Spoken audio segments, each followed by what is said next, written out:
referring to the impeachment filed against PBBM. Okay, I've been very consistent, no? Whether it's regarding the impeachment of VP Sara or impeachment of number one, ang prinsipyo ko dyan, everyone must be accountable. Walang, is very clear. Very clear yan. Everyone must be held accountable. The only question is, does Congress have the moral authority to be the one to hold these public officials accountable? Diba? Meron ba kami? Yun ang tanong eh. Meron ba kaming moral authority to hold them accountable? Of course, it is a constitutional duty. Walang question dyan. But in exercising your constitutional duty, ang dapat mong isipin, do you have the moral authority to exercise it? Diba? Kasi, di ba sabi nga, bago ka tumingin sa mukha ng iba, tignan mo na yung sarili mo. Okay? Number one yan. Ang daming involved doon sa, tulad na sabi ni Ben, ang daming involved doon. Tapos sila rin yung pipirma sa impeachment ng kahit sino sa dalawang to. Tama ba yun? Meron ba kaming moral authority to do this? So I think that is a question that we have to reflect on as Congress. Accountability is not purely naman sa Congress eh. There are other venues for accountability eh. Na baka naman sila, wala sila ng baggage na merong bagahe yung Kongreso. Tingin ko hindi pa naman let's be very honest, no? Part ako ng Congress. Hindi pa naman siguro natatanggal yung impression na House of Crocodiles kami, di ba? Hindi pa naman nalilinis yun. Tapos mag-uulga kami sa ibang tao. So yun lang, that's why we have to be very careful. At pag-isipan namin ng mabuti yun bago namin, of course, we have to act on it, di ba? Walang question doon. Kailangan aktuhan yan because the Constitution is very clear. Within 10 days, it has to be referred doon sa plenary and within 3 days, no? It has to be referred to the Committee on Justice. So that process has to go on no matter what. Hindi pa pwedeng ihinto yung proseso na yon kasi constitutional mandate ng Kongreso yan. So hanggang doon sa punto na yon, kailangan ituloy yung proseso na yon.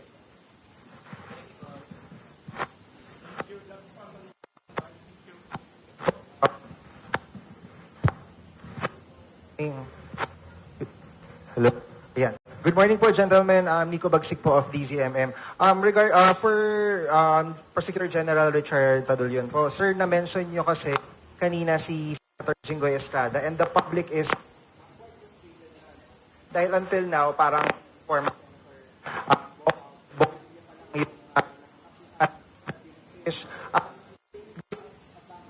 po dito sa blunder case na na-mention nyo. Nag-start na po ba yung preliminary investigation? Kung hindi pa, kailan mag-start and gaano katagal yung aabutin ito bago nyo po ma-reverse ito sa Ombudsman? Thank you.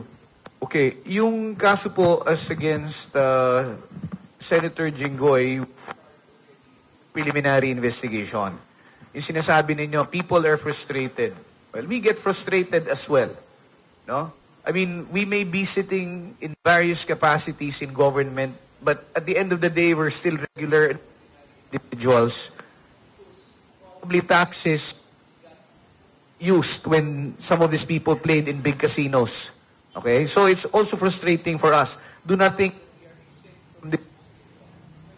Going back to your question as against Senator Jinggoy, bakit po nagtagal?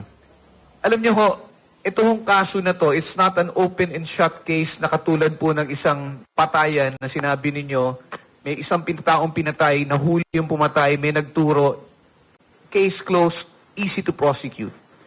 Here we are talking about corruption in its largest form. Meaning to say, hindi po siya yung ordinaryong open and shut criminal case. These are cases where there are different components and compartmentalized po siya. Yung alam po nung nasa unang compartment, maaring hindi alam nung ikalawa, hindi rin alam nung ikatlo. So kailangan hanapin mo yung connection. You have to look for that connection to be able to build up a case.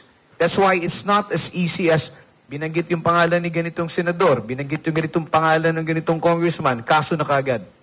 Kailangan yan, masusi mong tingnan siya mo, kung gusto mong itong kaso na to ay galsosgado at mong ipanalo. Now, as to the status of the case, subpoenas will be issued already as far as the plunder case of Senator Jinggoy is concerned. We're hoping that we'll be able to sweep. Pero kung hindi, by early next week, before the middle of the investigation will start immediately. There will be chance to answer the charges against them. The entire process we are looking at under our rules is 60 days. Sasabihin ko na ho sa inyo, for all the cases that we've investigated, we have tried and we have succeeded in keeping it within that period. Kasi alam po namin na yung mga tao po naiinip. Gusto po natin na hindi na tayo dumagdag pa dun sa pagkainip at dun sa galit ng mga tao. So, if it finishes in 60 days, we're hoping, well within February, no, or by March, it will be finished. Pero ibig ba sabihin nun, habang itong kaso na to ay gumugulong, wala nang ibang investigasyon na ginagawa? Hindi po. Simultaneous po yan. While the department is doing its own investigation, the NBI is continuously gathering evidence. While we are doing that, Ombudsman is doing its own investigation and also having their field investigators gather evidence. That's the same thing that the DPWH and the ICI is doing. No? Pero we really have to trust that there is a process and we just have to have faith in the process. Ang akin lang po sasabihin is that we do not have a perfect system. Ours is an imperfect system. There are so many imperfections. But, unfortunately, that is the only system that we have. And we have to make it work. Not just us, but with the help of everybody, no, the public and media included. Sir, good morning po. Sheena from SMNA. Anyone can answer naman po. Sir, kinumpirma po ni SILG na nagpadala daw po ng feeler si former Congressman Zaldico sa grupo ng mga pare. Ano po yung basa ninyo dito, sir? Sa tingin niyo po ba seryoso si former Congressman Zaldico na umuwi ng Pilipinas, harapin yung kayang mga aligasyon or mga ipinupukol po sa kanya? Ano po yung basa niyo dun, sir? Well, I do not want to speculate if that information is really accurate or not, no? For me, the proof of the pudding is always in the eating. Kung ikaw ay mangangako na o makikipag-ugnayan, 'di ba? Sana totohanin mo. 'Yun ang gusto natin kasi magbibigay ng kalinawan 'yan sa mga investigasyon na ginagawa natin. Pero sa ngayon, no, that notwithstanding, efforts are still being undertaken by government to try and identify where he really is and to find means to bring him back. This is whether or not he voluntarily surrenders or not. Kasi meron na naman pong warrant of arrest laban sa kanya eh. No? Efforts are being undertaken also to have red notice issued by the Interpol just so that we can constrict and restrict his movement, no? And as well as to coordinate with the countries where he is suspected to be located right now. Pero doon sa sinabi ni SILG, sana po, no? Kami rin ay umaasa na sana at magkatotoo at magkatuluyan niya kasi maraming bagay na bibigyan ng linaw kung siya po ay sumuko. How about Secretary and to Kong Toby po? Okay, mahirap magkomento sa isang bagay na wala naman tayong personal knowledge, no? I think we will have to take the statement of the DILG Secretary. Kasi mahirap ako komento, hindi ko naman alam kung ano yung circumstansya, no? Pasensya na po, hindi ako makakomento sa bagay niya.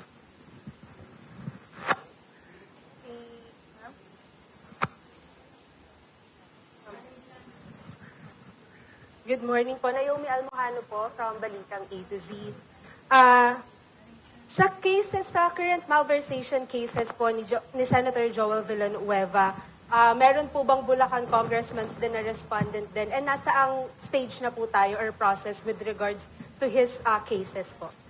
Doon po sa kaso na yun, hindi ko lang humatandaan kung meron hong congressman, pero parang wala naman eh.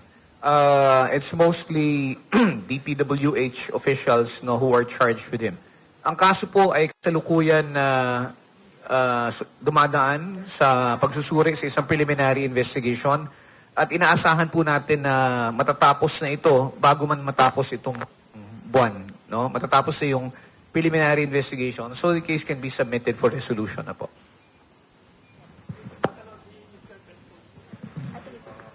Ako, tatanong ako ngayon, para kay,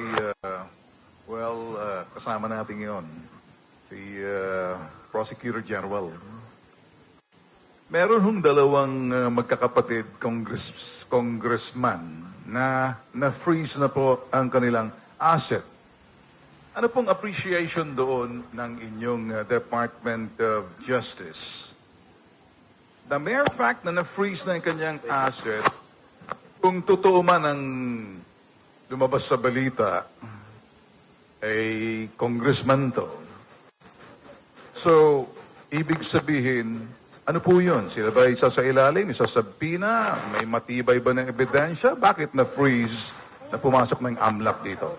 Hindi muna ako magbabanggit ng pangalan, pero I'm sure kilala to ni Congressman Toby Chanco. Taga-norte sila. Para sa akin, gusto ko makita, sinusubaybayan ko. The mere fact na na-freeze, what does it mean na kongresista sila up north? Pagdating ho dun sa pagdating ho dun sa freezing of assets, yan po ay katungkulan ng ating Anti-Money Laundering Council. Hindi po nangangahulugan. Again, kung halimbawang ang iyong assets ay frozen, automatically guilty ka. Ang purpose po ng pag-freeze ng assets is para po ma-preserve ito nang sa ganon, kung halimbawa mang merong kaso na may sasampa, meron tayong hinahabol. Hindi yung magsasampa tayo and then even if you get a judgment, it will just be a paper judgment because you cannot execute. You cannot satisfy whatever the awards are. Now, once an asset is frozen, yan po ay for a period of 90 days, extendable by another 90 days or 6 months. Diyan po sa loob ng period na sa period na yan, sa pagkakaalam ko, nangangalap ng ebidensya ang AMLC, no, kung anong kaso ang maari mong isampa in connection with the assets. Kasi tinitingnan mo dyan yung money trail eh. Ito ba'y ginamit? Ito ba'y pinambayad? Ito ba'y diniposito? Ito ba'y, used in other transactions? And yan pong pagdedetermine ng money trail is not an easy task. Masusi po yan. Kasi aminin na natin, marurunong na rin po ngayon yung mga gumagawa ng itong ganitong klaseng krimen, yung napakaraming assets. Sabi ko nga ho alam niyo naman ho siguro may mga nagbabalik ho ng pera ngayon, di ba? Yung mga state witnesses. Yung assets nila frozen. Pero nagtataka ka, ang tanong ng tao, saan mo kinuha yan? Ako yun din ang tanong ko sa kanila saan ang galing yan? Di ba? Saan ang galing? Di ba? Mag-iisip ka tuloy, these people do not use the banking system anymore because it's easily traceable. Any transaction 500,000 above is already something which is a red flag that will have to be reported to the central. So, hindi ho yan magtatago dyan. Magugulat ba ako kung nasa dingding ng pader yan? O binaon sa lupa? Hindi na ako magugulat kasi ang tanging akin lang naman is kung halimbawang tumatagal yung pagsusunod doon sa paper trail, it's only because criminals now, they have again evolved into a different creature na alam na nila pag nilagay ko yan sa ilalim ng kama ko, makikita yan. Pero pag maghahanap ako ng ibang lugar kung saan ko i-PM pera na yan para pag nakalusot ako, pwede ko nang gastusin. Diba? So, it's a process in the AMLC where they still have to look at transactions. And these are transactions which are not limited to the one whose assets are frozen only. It also extends to members of their families, friends, close associates. Kasi hindi mo assets sa pangalan mo. Maari pangalan ng dummy, sa pangalan ng isang kaibigan, ng isang kapala. Diba? Pero ang totoo nun, ang nagme-may-ari ay ikaw talaga. Ilalagay mo sa pangalan ng corporation in the hope that you will be able to hide yung totoong entity na nagme-may-ari. If I can add dun sa sinabi ni PG, no, sinabi nga niya corporation. Kaya yung nagmamay-ari ng Golden Pheasant, Attorney Faras, na tatawagin ng Senate Blue Ribbon Committee. Napakahalaga dahil in connection dun sa sinabi niya, tinatago sa pangalan ng ibang korporasyon na malapit sa kanya. Malapit sa kanya, may connection kay former speaker. Tapos, yung sinasabi naman niya, hindi natin alam kung saan tinatago. So, nagtutugma yun sa sabi naman ni Sec. John Vic Remulla na yung pinapagawang bahay ni Sal dito sa Forbes Park, may ilan ba yun? 3 o 5 palapag. So, at doon itatago yung pera, di ba? So, nagtutugma-tugma di ba?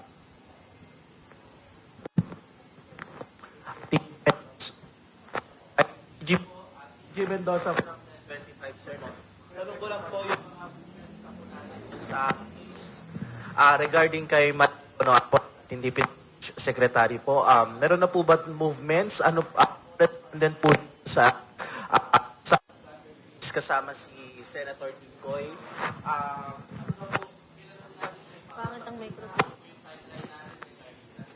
Okay, you're talking about former Secretary Bonoan. Okay. Kasama po siya doon sa kasong plunder na isinampa against Senator Jinggoy Estrada. And tulad po ng sinabi ko, mag-issue ng sumpina, hindi naman po kasi ako nag-i-issue ng sumpina. Yung panel po na naka-assign dyan, hindi ko lang po batid kung anong petsa nila inilagay. Pero sa ilalim po ng ating batas, binibigyan po sila ng panahon para kumuha ho ng kopya, mga dokumento na nagsasaad nung kung ano ang demanda sa kanila. At bibigyan din sila ng kaukulang panahon para makasagot dito. So, in that sense, even former Secretary Bonoan will also be given that opportunity. Like I said, the timetable that we have under the rules is 60 days. We will try our level best to finish it well within the 60 days provided for under the law. May isang tanong pala dito, may isang negosyante na sa likod, si Mr. Eddie Coban. Sabi niya, may proposal daw si Mr. Eddie Coban kata sa likod na nanood. Sabi niya, si Senator Robin Padilla daw may suggestion to demonetize the 1,000 peso bill daw in order to flush out all this corrupt money na nakamali-maleta daw.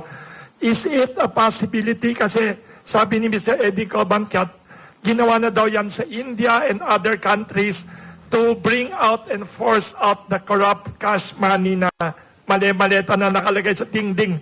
Sabi nga ni Congressman ni Secretary General, baka nakatago somewhere. Is it a good idea? Will it be possible under this government natin sa Pilipinas to demonetize yung 1,000 peso bill das bago na para yung luma kailangan ilabas na lahat yung maninakaw na cash? Suggestion, Mr. Eddie Coban. Suggestion ni Senator Robin Padilla yata. Somebody said. Siguro po, makakatulong. Narinig ko na rin ho yung suggestion na yun. Nung una, I was thinking, how will it help? Pero, again, going back sa soli ng pera sa amin, tinitingnan namin, no, syempre, namamangha ka, saan ang galing ito kung naka-freeze yung assets itong mga tao na to? So, tinitingnan ho namin yung, alam niyo yung parang yung sticker o yung bundle strip. Nakalagay po kasi doon kung kailan petsa winidraw eh. So, pansin mo doon. Yeah, minsan meron siyang indications kung saan bangko winidraw. Okay? So, pati ho yan, tinatago ho namin, tinitingnan namin isa-isa. Magugulat ho kayo doon. Ang pera na na-withdraw doon, 2019 pa eh. 2019. Meron ganon. And then, you will also see that in some of the bundle strips, meron namang September, October of 2025. Shortly after the SONA of the President. Nakapag-withdraw pa. Kasi, nag-iimbestiga pa lang naman eh. Diba? So, yung sabi na suggestion, it will help kasi these are old bills. Diba? Pag lumabas lahat yan, maraming pader na matitibag, tatanggalin mo sa pagkakatago at kailangan mong isurrender yan. Ang question ngayon dyan, saan ka magpapapalit ng pera. Kasi magiging suspicious yan eh. Di ba? It looks funny, but it actually makes sense. No?